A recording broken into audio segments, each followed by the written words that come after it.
In today's video, as you can see behind me, we're going to be working on the joinery of the two 12-foot beams. I'm going to join them here loosely with dominoes or loose tenons without any glue, clamp them together. This way I can not only get the joints to match up perfectly and also use the restoration tool to go straight across that joint to hide it as much as possible. I've marked out everything as best I can, and that will help me when I assemble them on the scene with the glue permanently. We're also going to be using glue blocks on the inside besides the mortise and tenon joints to really keep these things as strong as possible. When you have a 24-foot run like this, there's a lot of pressure on that middle joint. So we have all kinds of crazy ways that I'm going to be able to install these at the house once they're joined together permanently, where we can support the middle and the ends together. All right, let's get started. So to join these edges, I'm going to be using the Domino. Now, I'm going to go to a 6x40 Domino for this, which is thicker than the 5x30.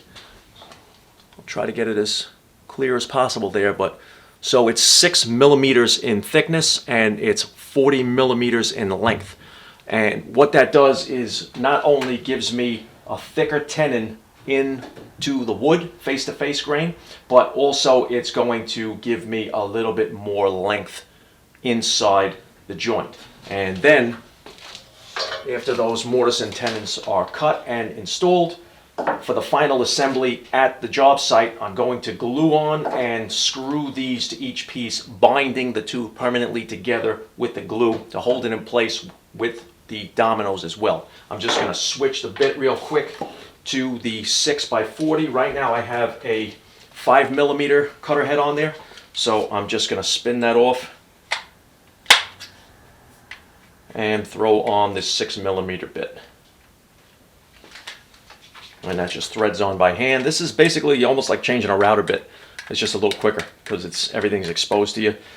Just hit this button right on the side here, tighten it up, and you don't kill it, you just snug it up, and just like a router bit, just snugged up, and that's it. And then you let go of the lock and it's ready to go.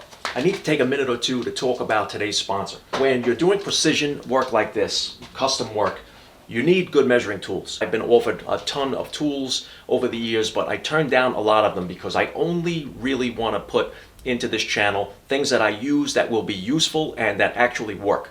So today's sponsor is a company called Qfun, and what they sent me was a digital caliper. Comes with a nice plastic molded case. It comes with an extra battery, and I've had digital calipers before, and this is definitely by far much greater quality than the ones that I've ever had, and that's the main reason that I decided to accept this as a sponsor. And I told them that I'm going to make sure that it works first, so I've used it extensively before I put it here on the channel. So really quick, let's just talk about it. It's an all steel and aluminum construction. It has a big LCD screen, runs on a 3-volt battery. It has a locking knob like most of them do, and when you open it, it turns on. So when I have it in the off position, I like to lock it and then I turn it off, and this way, while it's locked in the case, if it shifts, it won't turn on and kill the battery. It's a waterproof design. It goes up to 6 inches. If you wanted to do a quick conversion, and that's one of the things that I do use calipers for also, is inches to millimeters, and this does both. So you have a button here that will switch you from millimeters to inches. Okay, so it has a nice graduated rule on it. You loosen this up, turn this on, and it does just more than measuring what you are pinching in between here. You see this piece that comes out the end here? All calipers have this, and it is a depth gauge. So what I'll do is I'll just put this to the edge here. I'll run this down until it hits, and then I'll bring it back over here, and that is just under 1.5 inches. And I'm milling lumber. Now this comes into play when you're making custom furniture. And this is a piece of pine. And you can see now this is just about exactly 3/4. Now another thing that's real tricky is plywood. We know that plywood is always undersized. Zero it out, and I'll switch to millimeters. So this is not even 18 millimeter plywood. This is supposed to be marketed as 18 millimeter, sometimes 23, 30 seconds, but it's just under. So this has a very thin veneer, so that's not a quality piece of plywood. Okay, so that's really helpful when you're building things like custom doors or custom furniture, cabinets especially. And I'm going to use this mostly not just for when I'm milling the lumber, but I also use it to check the calibration of my tools. When you're setting your blades up to your miter gauge or your fence, my sliding table. So I'm going to put this in the description, so check that out for that Amazon link. These are just over 30 bucks, and I think it's actually a steal for this because it is a quality caliper. So you can see how I have the seams of the two 12-foot beams put together here. I'm trying to make everything as flush as possible on the top, the insides, and the bottom. I'm just going to take a ruler and I'm just going to scribe a line all of the sides of the beams where I'm going to place my domino. Let's take that off.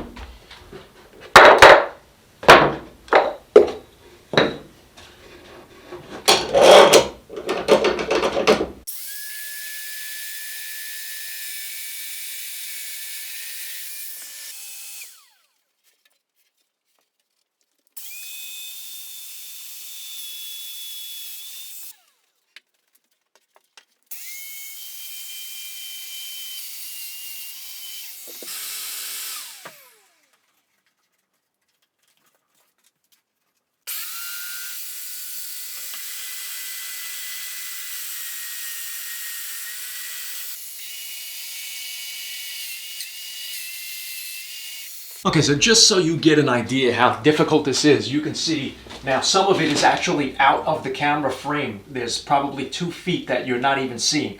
But from that 2 feet on and here all the way into my other side of the shop, this was a terrible setup for me. This would probably be better having everything up on 4x4s along the floor with shims to level everything out, but I don't have that option right now. I have too much going on. I have more wood that I have to cut on this table, so I can't break everything down.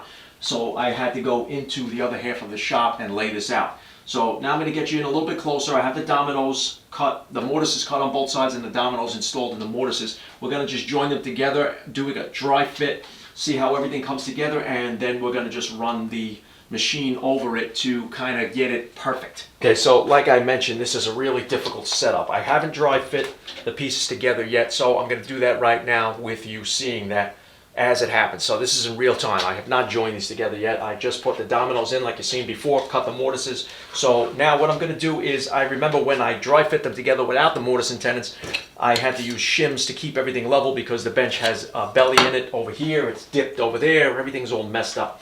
So we're going to try to do this as best we can. So since I have the roller stand on that side, I can roll this forward. And let me get you a better camera angle. Maybe you can see a little bit closer.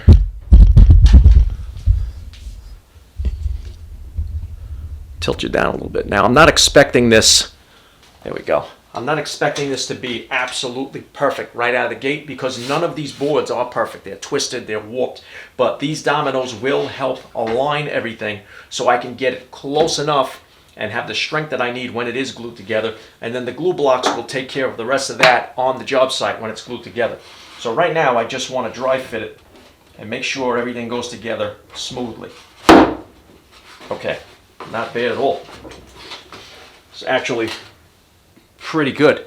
Now, the joint, it kind of disappears a little bit on camera. It is there and there is a predominant line, but bringing the clamp in place and pulling it together a little bit better, that hides it even more.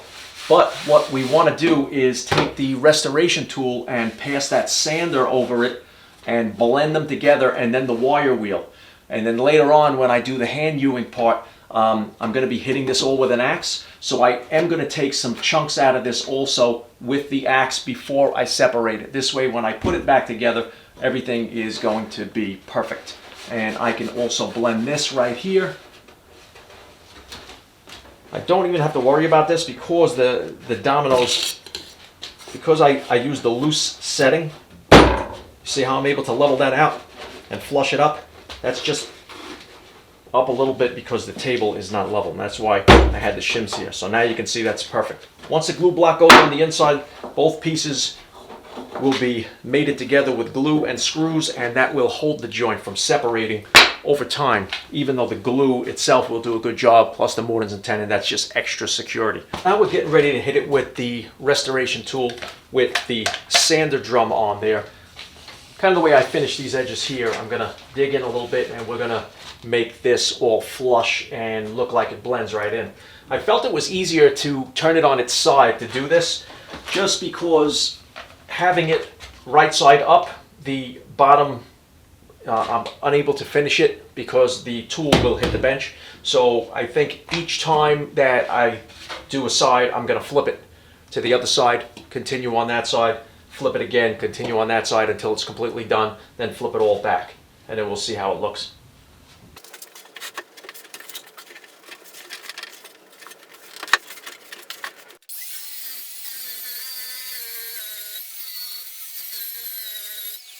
Okay, so that actually blends in really nice.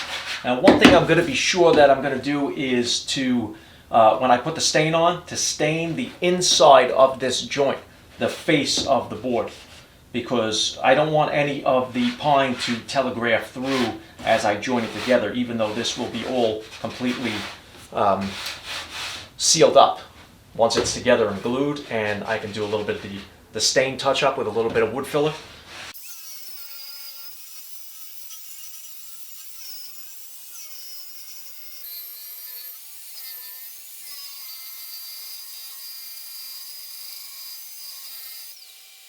So I've done all three sides, and I'm really happy with the results, because when I decided the way these boards were going to be joined together, I positioned the cathedral pattern of the grain to match up from one board to the next. I often do that with fine furniture. I have the grain continuously run through the piece so it appears that it's just one solid piece. So I tried to do that here, and you can see this was the best I can get. The grain actually runs right through, and it looks like it appears to be one board. Now, there is a slight shadow line there because this is nothing more than a simple butt joint with mortise and tenon. But I believe that once I use the wire wheel and I put the stain on, that's going to all disappear within that confusion of the distressing of the piece. So that's it for this video, guys. So I hope you guys got something out of it. I hope you liked it. I'm really happy with the results. This was a difficult part of the job to do. It's very awkward. It's a little heavy. It's not too heavy because, you know, it's just pine and they are hollow, but it is awkward more than anything, and that made it difficult to do this. So once I get it to the site, after I put the stain and finish and everything, I was going to do this at the site, but the problem is the house doesn't have heat yet. There's no electricity, so it's very hard to see the finish, even using LED work lights. The heat is a major factor, because if it sits overnight with the finish and it's too cold, it's been freezing here in New York, there's no heat there, this finish will crack, the spray finish. So I don't want to take that chance, besides the fact that there are other contractors working there right now, and they are making a lot of dust doing the sheetrock, doing plumbing, doing tiling work and things like that, so that will ruin the finish. Another factor is the kitchen has already been installed, and the built-ins on both sides of the fireplace where I did the mantle, those are in there, so I would have to cover everything. So I'm going to have to deal with that also. So I'm just going to have to do it here, join it at the seam with the glue, and then just touch up the seam while the glue is drying, and then touch up the finish and the stain as well there on the site.